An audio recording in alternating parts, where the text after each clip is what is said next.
Good morning guys, how are you. Integration हमारा start हो गया था, इंडेफिनिट ख़त्म हो गया था जेई मेंस का, और हमने डेफिनिट स्टार्ट कर दिया था। तो आज हम डेफिनिट में दो चीज़ें डिस्कस करेंगे, एक तो मॉड का इंटीग्रेशन कैसे होता है और एक ग्रेटेस्ट इंटीजर फंक्शन या फ्रैक्शनल पार्ट का इंटीग्रेशन कैसे होता है। मॉड वाला तो आपने 12th क्लास में भी पढ़ा है और मेरी जो वीडियो है बेसिक वीडियो उसमें भी मैंने कराया, फिर भी रिवाइज करा रहा हूँ एक बार। मॉड वाला आसान होता है। मॉड वाला कैसे करना होता है, एग्जांपल लेते हैं सीधा। देखिए, जब भी मॉड आएगा तो आप क्या करेंगे, आप एक नंबर लाइन क्रिएट करेंगे और जो आपको लिमिट दे रखी है वो आप लिखेंगे लेफ्ट हैंड साइड पे और राइट हैंड साइड पे। अब आप क्या करेंगे, जो भी मॉड के अंदर है उसको आप 0 पुट करेंगे और उससे x की वैल्यू जो भी आएगी उसे आप नंबर लाइन पे प्लॉट कर लेंगे, अगर आपकी उसके बीच में आ रही है तो। अब आप हर एक इंटरवल पे अलग अलग चेक करेंगे, यानी कि मैं अगर 0 से 1 के बीच में चेक करूं तो मैं देखूंगा अंदर वाली क्वांटिटी पॉजिटिव है या नेगेटिव है। तो मैंने सपोज करो मैंने 0.5 ले लिया, अगर मैं 0.5 x की जगह पुट करता हूं तो ये पॉजिटिव क्वांटिटी आती है, तो मैंने लगा दिया यहाँ पे पॉजिटिव। और जब मैं 1 से 2 के बीच में बात करूँगा, यानी कि मैं अगर 1.5 लेता हूँ तो मेरी वैल्यू आती है नेगेटिव, तो मैंने यहाँ लगा दिया नेगेटिव। अब आपने कुछ नहीं करना है, आपने जितने इंटरवल बने हैं आपने वो लिमिट लेनी है। पहला इंटरवल है 0 से 1 और दूसरा है 1 से 2। जहाँ जहाँ पॉजिटिव है वहाँ पॉजिटिव लगा के मॉड को आपने खोल देना है, और जहाँ जहाँ नेगेटिव है वहाँ नेगेटिव लगा के मॉड को खोल देना है। और अब अच्छा, इनके बीच में प्लस आएगा हमेशा, बस अब दोनों का इंटीग्रेशन करना है अलग अलग और लिमिट लगानी है और आंसर आ जाएगा। जैसे इसका करेंगे तो x minus x square by 2 आ जाएगा, लिमिट होगी 0 से 1। और इसका करेंगे तो x square upon 2 minus x आएगा और इसकी लिमिट है 1 से 2। आपको मेरे ख्याल से लिमिट लगानी आती है तो लगाते हैं। 1 माइनस 1/2 0 से 0 हो जाएगा, प्लस 2 से करेंगे तो 2 माइनस 2 और माइनस 1 से करेंगे 1/2 माइनस 1, ये आ गया मेरा आंसर। ये तो 0 हो गया, ये हो गया 1/2 और ये प्लस और ये माइनस होगा और ये माइनस फिर प्लस हो जाएगा 1/2, मेरा आंसर आ गया 1। तो ऐसे करना होता है मॉड का इंटीग्रेशन। एक और ले लेते हैं एग्जांपल। चलो cos x ले लिया मैंने 0 से पाई, तो फिर वही करना है आपने नंबर लाइन क्रिएट करनी है। 0 से पाई मैंने यहाँ रखा और जो मॉड के अंदर लिखा है उसको मुझे 0 पुट करना है और x की वैल्यू निकालनी है, π/2 आ गई। अच्छा, एक बात और ध्यान रखना है, जब कभी ट्रिग्नोमेट्रिक फंक्शन आएगा तो आपको सारी वैल्यूज़ लेनी है जो इन दोनों के बीच में आती हैं। मीन्स मतलब क्या हुआ मेरा, अगर यहाँ पे लिमिट पाई की जगह 2 पाई होती तो मैं π/2 भी लेता और 3π/2 भी लेता, क्योंकि cos दोनों पे 0 होता है और वो दोनों वैल्यू 0 से 2 पाई के बीच में आती है। लेकिन फिलहाल मेरे पास इंटरवल जो है वो 0 से पाई है और 0 से पाई में केवल एक ही वैल्यू ऐसी है जो cos में 0 होता है π/2 पे, तो वो मुझे π/2 पे यहाँ रखनी है। अब मुझे दोनों पे अलग अलग चेक करना है।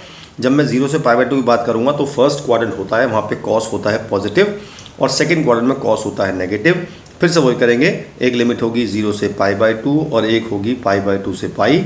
जब 0 से π/2 है तो प्लस लग के मॉड हट जाएगा और जब माइनस होगा तो माइनस लग के मॉड हट जाएगा और बीच में हमेशा प्लस आएगा।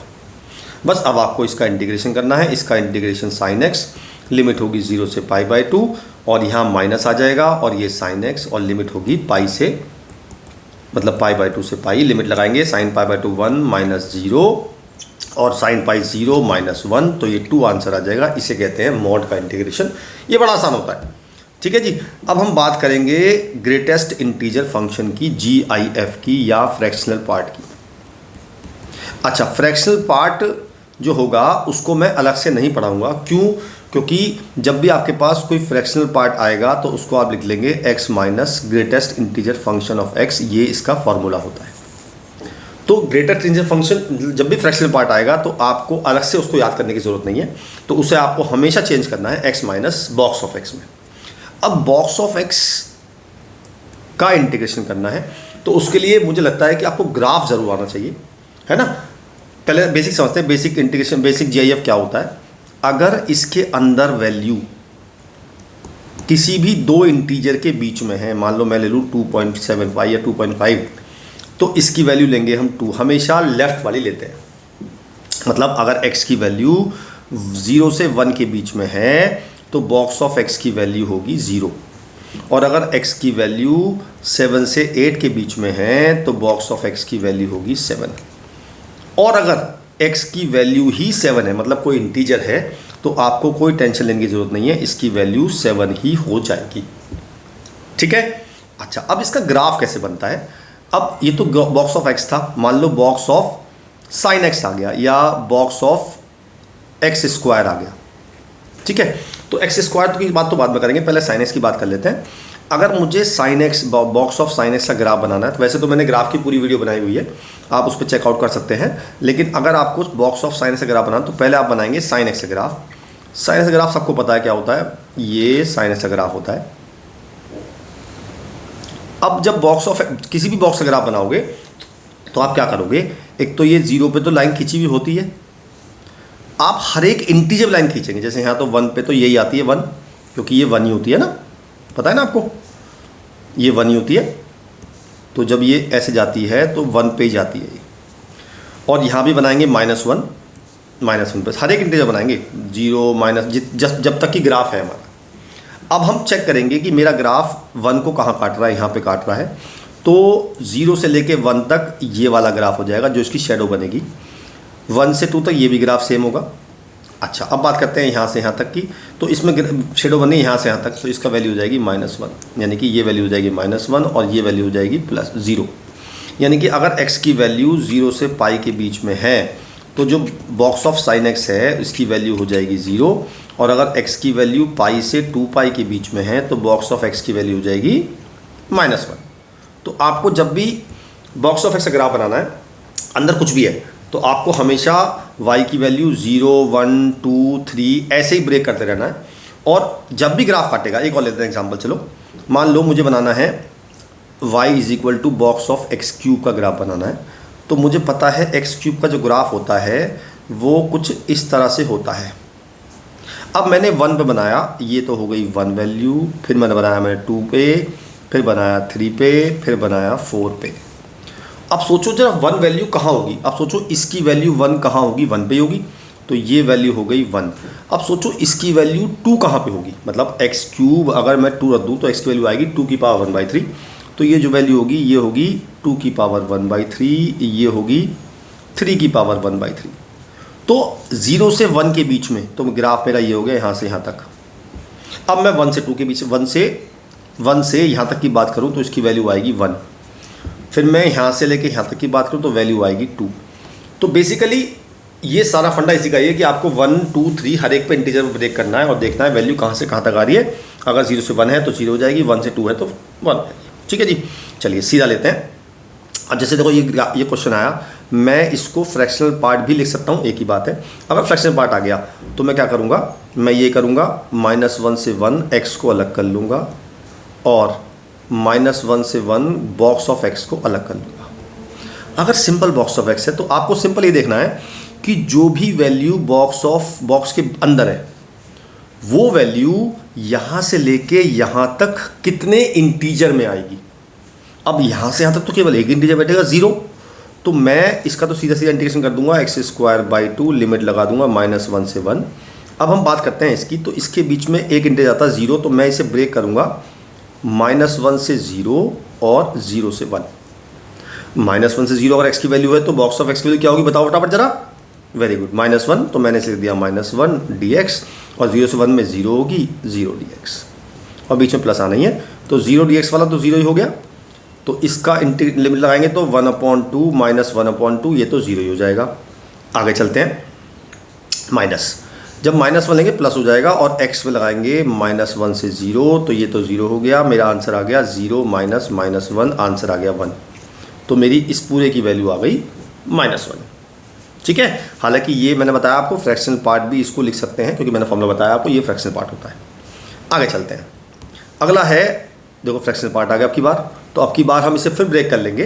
अब क्या ब्रेक कर लेंगे हम 0 से 2, इसे लिख लेंगे x minus box of x। Clear, फिर वही करेंगे, x को अलग कर लेंगे तो उसका तो x²/2 हो जाएगा, लिमिट हो जाएगी 0 से 2 माइनस। अब देखो इसके बीच में कितने इंटीजर हैं, केवल एक इंटीजर है 0 और मतलब 1, तो ब्रेक करेंगे 0 से 1 और 1 से 2, 0 से 1 में 0 हो जाएगा, 1 से 2 में 1 हो जाएगा, और दोनों का इंटीग्रेशन करके लिमिट लगा देंगे और आंसर आ जाएगा। ये तो हमारा 0 ही हो गया। इसमें कर लगाएंगे तो 4/2 2 - 0 -1 में x लगाएंगे 1 से 2, तो ये तो हो गया 2 और ये हो गया 1, तो मेरा आंसर आ गया 1, इसका भी आंसर 1 आ गया। तो बॉक्स ऑफ एक्स इंटीग्रेशन हमेशा ऐसी होगा, जब भी लिमिट में ब्रेक करनी पड़ेगी तो हमें देखना पड़ेगा कि जो वैल्यू बॉक्स के अंदर है वो वैल्यू इस इंटरवल में इंटीजर कहाँ कहाँ होता है। ठीक है, चलिए अगला क्वेश्चन लेते हैं। अब देखो अगला है रूट एक्स। ठीक है, अगर मैं x की जगह 0 पुट करता हूँ तो वैल्यू आती है 0, और अगर मैं x की जगह 9 पुट करता हूँ तो मेरी वैल्यू आती है 3। तो इन दोनों के बीच में कितने इंटीजर होते हैं? मेरे ख्याल से 0 होता है, 1 होता है, 2 होता है, 3 होता है, इंटीजर होते हैं। लेकिन यहाँ पे तो रूट एक्स है, तो मैं देखूंगा ये वाली वैल्यू इंटीजर कब होगी, इसके और इसके बीच में। ध्यान सुनना, बहुत इंपॉर्टेंट बता रहा हूँ मैं आपको। 0 से लेके 9 के बीच में ऐसी कितनी वैल्यू हैं जहाँ पे रूट एक्स जो है वो इंटीजर होगा। तो मैंने सोचा एक तो 1 पे, रूट 1 तो 1 होता है, रूट 2 नहीं होगा, रूट 3 नहीं होगा, रूट 4 होगा क्योंकि रूट 4 2 होता है। फिर मैं रूट 5 नहीं होगा, रूट 6 नहीं होगा, रूट 7 नहीं होगा, रूट 9 नहीं होगा, है ना। तो मैंने देखा 0, 1, 4 और 9। 0 पे 0, 1 पे 1, 4 पे 2 और 9 पे 3। मुझे तो 9 तक जाना है। ठीक है, तो मैं ब्रेक करूंगा इसे 0 से 1, 1 से 4 और 4 से 9। इसके बीच में खोला तो 0 वैल्यू आ जाएगी, इसके बीच में 1 से 2 के बीच में आएगी तो मेरी वैल्यू 1 हो जाएगी, और यहाँ से आएगी 2 से 3 के बीच में 2 वैल्यू हो जाएगी। दोनों का, तीनों का अलग अलग इंटीग्रेशन करके लिमिट लगानी है और हमारा आंसर आ जाएगा। ठीक है, तो इसका तो 0 हो जाएगा, इसका हो जाएगा x 1 4, इसका हो जाएगा 2, बाहर आके x 4 9, तो ये हो जाएगा 4 माइनस 1, और ये हो जाएगा 2 9 माइनस 4, तो ये हो जाएगा हमारा 3 प्लस 10 13 मेरा आंसर आ गया। ठीक है, क्लियर है ना। चलो एक एग्जांपल और लेते हैं, अब की बात लेते हैं एक्स स्क्वायर। देखो एक्स स्क्वायर आ गया। अब बात आई 0 से मतलब 1 से लेके 2 के बीच में एक्स स्क्वायर। देखो बॉक्स के अंदर क्या है, बॉक्स के अंदर है केवल एक्स स्क्वायर, यहाँ भी बॉक्स के अंदर एक्स स्क्वायर है और यहाँ भी बॉक्स के अंदर एक्स स्क्वायर है। तो मुझे ये देखना है कि 1 से लेके 2 के बीच में ऐसी कितनी एक्स की वैल्यू है जहाँ पे एक्स स्क्वायर इंटीजर होता है। ठीक है, तो मैंने देखा एक तो 1 पे तो है ही, फिर मैंने देखा रूट 2 का स्क्वायर 2 हो जाएगा तो रूट 2 पे इंटीजर आ रहा है, फिर रूट 3 पे इंटीजर आ रहा है, फिर रूट 4 पे आ रहा है, रूट 4 तो 2 होता ही है। तो बस मुझे यही 3 इंटरवल लेने। ठीक, तो मैंने ब्रेक कर लिया। ये हो गया 1 से रूट 2, ये हो गया रूट 2 से रूट 3, ये हो गया रूट 3 से 2। ठीक, अब अगर 1 से रूट 2 है तो एक्स स्क्वायर की जो वैल्यू होगी 1 से 2 के बीच में लाई करेगी, तो मेरी बॉक्स ऑफ एक्स स्क्वायर की वैल्यू हो जाएगी 1। तो मैंने पुट कर दी, तो ये हो गया x की पावर 1 प्लस 1 की पावर x। यहाँ पे आएगी, यहाँ पे जो एक्स स्क्वायर की वैल्यू आएगी वो आएगी 2 से 3 के बीच में, तो बॉक्स ऑफ एक्स स्क्वायर की वैल्यू क्या हो जाएगी, वेरी गुड 2 हो जाएगी। तो ये हो गया 2 की पावर x की पावर 2 प्लस 2 की पावर x, यहाँ पे 3 हो जाएगी, तो x की पावर 3 प्लस 3 की पावर x। अब मुझे सबका करना है इंटीग्रेशन। x का तो हो गया एक्स स्क्वायर अपॉन 2, 1 का तो x हो गया, लिमिट लगाई 1 से रूट 2। अच्छा जी आगे चलते हैं। प्लस, यहाँ प्लस होता है पता है ना। अच्छा, इसका होगा एक्स क्यूब अपॉन 3 प्लस इसका होगा 2 की पावर x अपॉन लॉग 2, इसमें लिमिट लाएंगे रूट 2 से रूट 3, प्लस इसका हो जाएगा x4 अपॉन 4 प्लस 3 की पावर x अपॉन लॉग 3, इसमें लिमिट लाएंगे रूट 3 से 2। बस अब आपको लिमिट लगानी है। पहले इसका इसमें लगाते हैं 2, रूट 2 लगाते हैं तो 2 अपॉन 2 1 हो गया, प्लस रूट 2 माइनस 1 लगाते हैं तो 1 अपॉन 2 प्लस 1। ये हमने लगा दी पहले वाली में। दूसरी में लगाते हैं 3 रूट 3 अपॉन 3 प्लस 2 की पावर रूट 3 अपॉन लॉग 2, और माइनस रूट 2 लगाएंगे तो 2 रूट 2 अपॉन 3 प्लस 2 की पावर रूट 2 अपॉन लॉग 2। फिर ऐसे इसमें लगाएंगे 2 की पावर 4 16 अपॉन 4 प्लस 3 की पावर 2 अपॉन लॉग 3 माइनस 3 की पावर रूट 3 की पावर 4 हो जाएगा 9 अपॉन 4 प्लस 3 की पावर रूट 3 अपॉन लॉग 3। इसको सॉल्व कर लेंगे तो हमारा आंसर आ जाएगा। इसको और सॉल्व कर लेते हैं। देखो ये तो आ गया 1 से 1 कट गया। अच्छा जी, और कुछ अब देखो यहाँ से और यहाँ से हम 1 अपॉन रूट 12 देखते हैं क्या क्या बचा हमारे पास। ये 3 3 कट गया, ये तो बचा रूट 2, एक बचा -1/2, एक बचा रूट 3, अच्छा एक बचा ये -2 रूट 2 अपॉन 3, ये बचा 4 + 4 और ये बचा माइनस के 9/4। ये तो बच्चे न्यूमेरिकल वैल्यूज़। अब इन दोनों में से हम log 2 कॉमन ले लेंगे, 1/log 2। तो अंदर बचेगा 2√3 - 2√2 और ऐसे ही 1/log 3 कॉमन ले लेंगे तो बचेगा 3/2 - 3/√3। बस ये हमारा आंसर आ गया। ठीक है जी, चलिए अब चलते हैं आगे। अब तक तो x था, x² तो हमने देख लिया इंटीजर कहाँ होता है। लेकिन जब कभी x का फंक्शन कुछ और आएगा, sin x आएगा, tan इनवर्स कुछ आएगा, तो हमें क्या करना पड़ेगा, ग्राफ बनाना पड़ेगा। बताया था मैंने आपको भी। तो पहले हम 2 sin x का ग्राफ बनाते हैं। तो अगर आपने ग्राफ की वीडियो देखी हो तो 2 sin x का और sin x का ग्राफ सेम होता है। बस फ़र्क इतना होता है कि यहाँ पे वैल्यू जो आती है वो 2 और यहाँ जो वैल्यू हो जाती है -2। ठीक है, फिर मैंने आपसे कहा था कहाँ कहाँ देखते हैं कि इसके बीच में इंटीजर, यानी कि तो 1 पे आएगा और एक -1 पे आएगा। इसके बीच में 2 इंटीजर आते हैं। ठीक है जी, तो हमें देखना है लिमिट π/2 से लेके 3π/2 तक। तो π/2 तो हमारी वैल्यू यहाँ पे है, ब्रेक कर लेते हैं। π/2 तो हमारी वैल्यू यहाँ पे है और 3π/2 हमारी यहाँ पे है। मुझे इसके बीच में निकालना है केवल। तो मैंने देखा कि इसके बीच में एक तो 1 वैल्यू आ रही है यहाँ पे, तो इससे यहाँ तक तो मेरा जो ग्राफ बनेगा वो बनेगा यहाँ से यहाँ तक 0। उसके बाद यहाँ तक ये बनेगा 0, ये भी, क्योंकि ये हमें यहाँ से अंदर लेना है। तो यहाँ से अंदर 0 बनेगा। अब यहाँ से यहाँ तक बनेगा -1 और यहाँ से यहाँ तक बनेगा -2। अब मुझे देखना ये है कि ये जो वैल्यू है, ये वैल्यू कितनी है और ये वैल्यू कितनी है, क्योंकि मुझे इनसे मतलब है ना। ठीक है, ये तो मुझे पता है पाई है। अब देखो टू साइन एक्स की वैल्यू 1 कहाँ होती है, ये 1 है ना वैल्यू। अगर मैं 2 sin x को 1 रखूँ तो sin x की वैल्यू आएगी 1/2 और x की वैल्यू आ गई π/6 और 5π/6। लेकिन 5π/6 तो मेरी यहाँ पे आ गई, यहाँ तो लूँगा नहीं मैं। तो ये जो वैल्यू हो गई, ये वैल्यू हो गई 5π/6। ऐसे देखूंगा ये -1 कब होता है, तो 2 sin x को मैंने -1 पुट कर दिया, sin x की वैल्यू आ गई -1/2। ये कब होता है, ये होता है 3rd में या 4th में, यानी कि 7π/6 और 11π/6। 11π/6 तो बाहर हो जाएगी, यहाँ पे हो जाएगी, मुझे चाहिए नहीं, मेरा आ गया 7π/6। तो ये वैल्यू आ गई 7π/6। अब मैं ब्रेक करूँगा फंक्शन को अपने। पहले ब्रेक करूँगा π/2 से 5π/6, फिर करूँगा 5π/6 से 7π/6 और फिर करूँगा 7π/6 से 3π/2। मैंने बताया जैसे ये यहाँ से यहाँ तक तो वैल्यू मेरी 0 है। नहीं, मैंने एक स्टेप खा गया यहाँ पे। एक 5π/6 यहाँ से यहाँ तक, π/2 से 5π/6, या सीधे पाई तक ले लेते हैं ना, और यहाँ लेते हैं पाई से लेके 7π/6 तक, क्योंकि मुझे पता है इसकी वैल्यू तो 0 है, इसकी वैल्यू -1 है, इसकी वैल्यू यहाँ पाई तक 0 है। बिल्कुल ठीक है, पाई से 7π/6 तक, पाई से 7π/6 तक। तो मैंने ये गलत ले लिया, हाँ ये -1 हो गई, इसकी ज़रूरत ही नहीं है। और 7π/6 से ये वैल्यू हो गई -2। एक बार दोबारा करते हैं, आपको थोड़ा कन्फ्यूजन हो गया क्योंकि मुझे भी हो गया था। एक बार दोबारा करते हैं। देखिए हमारी जो वैल्यू आ रही है, हमारी जो वैल्यू है 0 से लेके पाई तक, बॉक्स ऑफ 2 sin x की वैल्यू 0 है। तो पहले इंटरवल लूँगा मैं π/2 से लेके पाई तक ले लिया मैंने।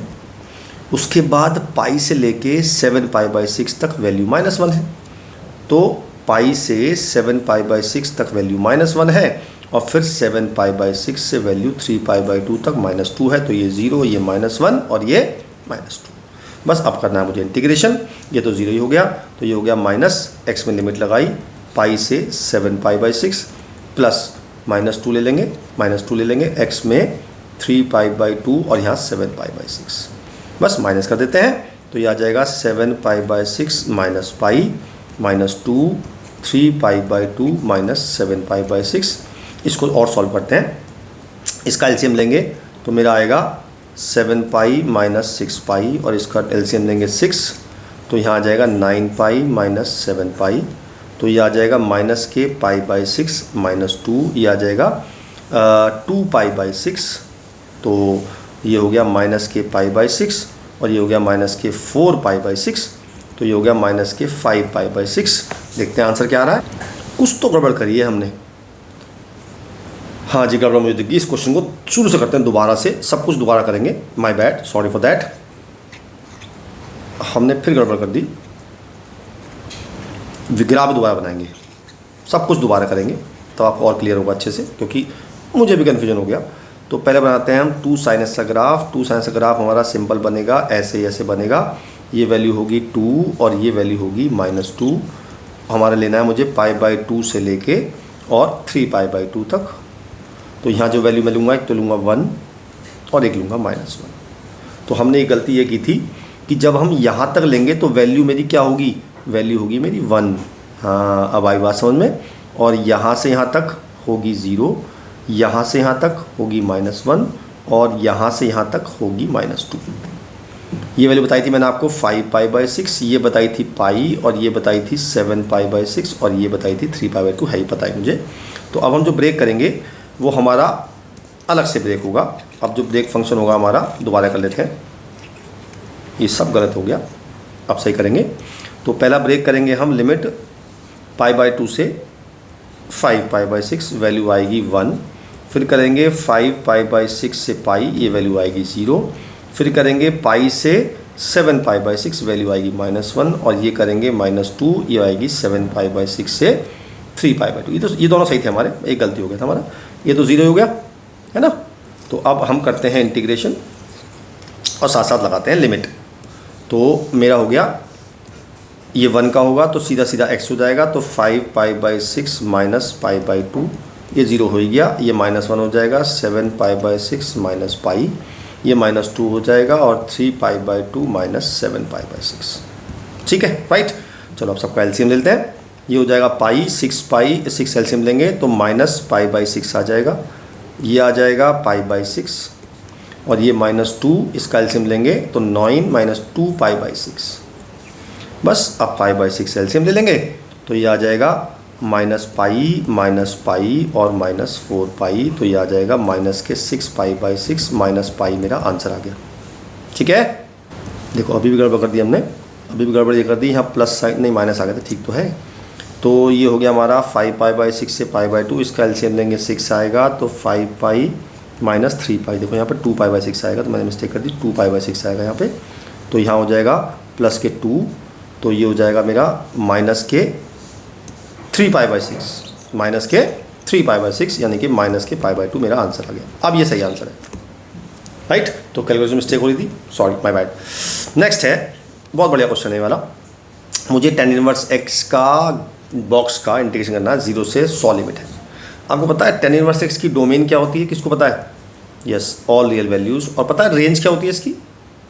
इसकी होती है -π/2 से π/2 ओपन ब्रैकेट। ठीक है, -π/2 मतलब माइनस के 1.57, और इसकी वैल्यू 1.57 से ऊपर नहीं होती। तो अगर मैं इसका ग्राफ बनाता हूँ, tan इनवर्स का ग्राफ पता क्या होता है? ये होता है tan इनवर्स का ग्राफ, इसमें ये वैल्यू होती है π/2, ये वैल्यू होती है -π/2। ठीक है, तो हम ब्रेक, इसके बीच में इंटीजर कौन सा आएगा? केवल एक इंटीजर आएगा 1, क्योंकि ये 1.57 है, ये आएगा 1। अब सोचो ये 1 वैल्यू कब होगी? आप सोचो अगर मैं इसको रख दूँ tan 1, तो tan इनवर्स tan 1 तो 1 हो जाएगा ना। तो ये जो वैल्यू आएगी ये आएगी tan 1 पे, यहाँ से यहाँ तक तो वैल्यू हो जाएगी 0, और यहाँ से आगे तक ये वैल्यू हो जाएगी मेरी 1। तो सिंपल क्या करना है, मुझे ब्रेक करना है, लिमिट 0 से tan 1, और एक करना है tan 1 से 100, क्योंकि बाकी सब तो सेम ही है। इसकी 0, इसकी 1 प्लस कर देंगे तो मैं इसका इंटीग्रेशन कर दूँगा, x आ जाएगा, तो 100 - tan 1 मेरा आंसर आ गया। क्लियर है? बढ़िया, नेक्स्ट चलते हैं।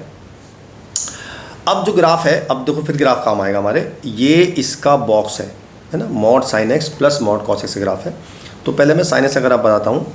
sin x का ग्राफ होता है ऐसा, होता है। mod sin x बनाऊंगा तो क्या होगा? ये ग्रीन वाला बनेगा, मतलब बस जो नीचे है वो ऊपर आ जाएगा।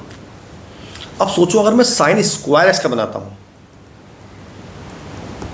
तो sin x का ग्राफ बनेगा कुछ इस तरह से, क्योंकि पता है आपको जो वैल्यू अगर 1 से छोटी है तो वो वैल्यू और छोटी हो जाती है, स्क्वायरिंग में 1 पे 1 ही रहेगी। इसका मतलब आप ये देख पा रहे हो कि जो mod sin x है वो हमेशा बड़ा है और बराबर है sin स्क्वायर x। क्लियर है? अच्छा जी, ये 0 से 2π के बीच में बात हो रही है। ऐसे ही mod cos x भी सेम बनेगा, वो भी हमारा cos स्क्वायर x से बड़ा होगा। दोनों को ऐड कर दूँ तो sin x का mod प्लस cos x का mod that is always greater than equal to 1 आएगा, क्योंकि sin square plus cos square 1 हो जाता है।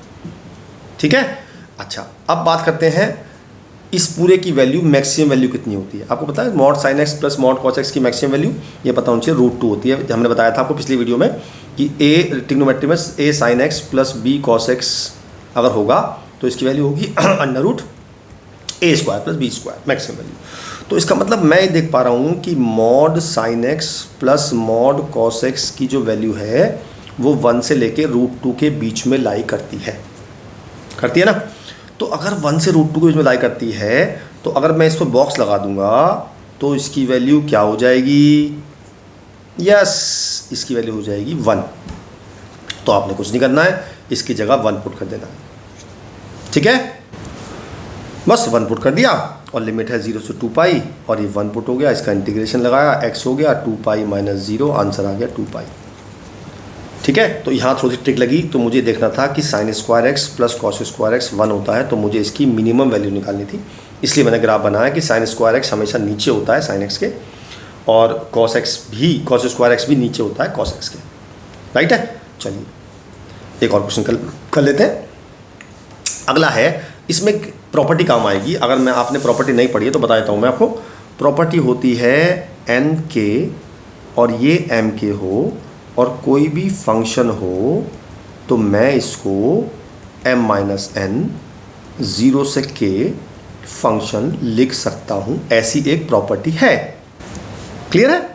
चलिए जी, तो हम बात करते हैं। पहले सबसे पहले बात करेंगे हम, इसमें लगाएंगे हम ये वाली प्रॉपर्टी। तो m हो गया 5, n हो गया 2, तो ये क्वेश्चन बन गया मेरा 5 माइनस 2 और ये बन गया 0 से पाई और ये हो गया कॉट इनवर्स 10x,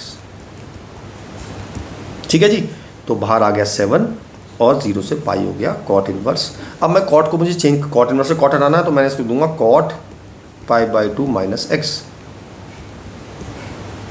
ठीक है जी। अब मुझे क्या करना है, मैंने π/2 माइनस x को t मान लिया, तो dx इज इक्वल टू हो गया माइनस के dt। तो ये क्वेश्चन बन गया माइनस, अच्छा ये हो गया cot inverse cot t dt। अब लिमिट चेंज करते हैं, जब मैं 0 पुट करूंगा तो मेरी वैल्यू आएगी π/2 और जब मैं ये पुट करूंगा तो मेरी वैल्यू आएगी माइनस π/2। ऊपर वाली लिमिट छोटी आ रही है इसलिए माइनस हटा के इससे उल्टा कर देंगे, तो माइनस π/2 से π/2 कॉट इनवर्स कॉट t आ गया dt।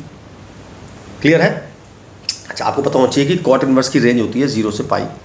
इसका मतलब अगर x की वैल्यू 0 से पाई के बीच में है तो कॉट इनवर्स कॉट x जो होगा वो x होगा, अगर लिमिट के अंदर है। तो ये आपने इन्वर्स में पढ़ा है, लेकिन यहाँ पे क्या है, ऐसा नहीं है। तो इसमें ब्रेक करना पड़ेगा। एक तो मैंने किया माइनस π/2 से 0 और एक किया 0 से π/2।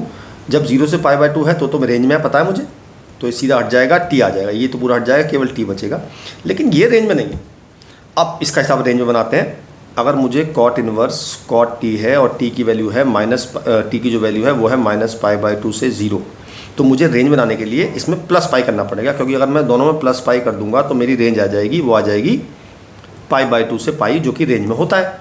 तो मैंने क्या किया, मैंने इस t में प्लस पाई माइनस पाई कर दिया, तो ये हो गया कॉट t प्लस पाई और माइनस पाई, ठीक है जी। माइनस यहाँ ले लूँगा पहले तो cot inverse minus cot pi minus t plus pi, cot pi minus theta minus cot theta होता तो प्लस हो जाएगा, तो ये हो जाएगा cot inverse cot t plus pi. अब ये हट जाएगा क्योंकि मुझे पता है टी प्लस पाई रेंज में है, तो यहाँ आ जाएगा टी प्लस पाई और यहाँ आ जाएगा पाई, ये हट जाएगा। बस अब आपको करना है इंटीग्रेशन, कर देते हैं। टी प्लस पाई का इंटीग्रेशन हो जाएगा t²/2 प्लस पाई टी और लिमिट लगाएंगे इसमें माइनस π/2 से 0, 7 चल रहा है प्लस 7 चल रहा है और इसका हो जाएगा t²/2 और लिमिट लगाएंगे 0 से π/2। बस अब आपको लिमिट लगानी है और हमारा आंसर आ जाएगा। तो ये हो गया 0 पर तो सब 0 हो जाएगा, ये हो जाएगा π²/8 माइनस π²/2 प्लस 7, ये हो जाएगा π²/8, 0 पे 0 हो जाएगा, ठीक है जी। तो 7 तो पूरे में से कॉमन ही आ रहा है, 7 पूरे में से कॉमन ले लेते हैं, ये दोनों ऐड होके, या पूरे का एलसीएम ले लो ना, पूरे का एलसीएम 8 आ रहा है, तो ये हो जाएगा π² माइनस 4π² प्लस π², तो ये हो जाएगा माइनस के 2π², तो माइनस के 2π²/8 यानी कि ये हो जाएगा माइनस के 14π²/8। चेक करते हैं आंसर। एक मिस्टेक हुई कि जब हमने लिमिट लगाई तो पहले 0 लगाया, फिर यहाँ माइनस आएगा, माय बैड। तो ये माइनस, ये प्लस, तो ये कट जाएगा, ये आएगा मेरा 2, तो मेरा आंसर आ गया 7π² 2, that is the correct answer. तो ऐसे होता है बॉक्स ऑफ एक्स का इंटीग्रेशन। एक्स स्क्वायर का बताया मैंने आपको, रूट एक्स का बताया। तो जब भी आपके बॉक्स आएगा तो आपको ब्रेक करना पड़ेगा कहाँ पे इंटीजर है, और अगर कोई फंक्शन और है तो मुझे ग्राफ बना के करना पड़ेगा। ऑलराइट, चलिए फिर मिलता हूँ किसी नए टॉपिक के साथ, तब तक के लिए बाय बाय।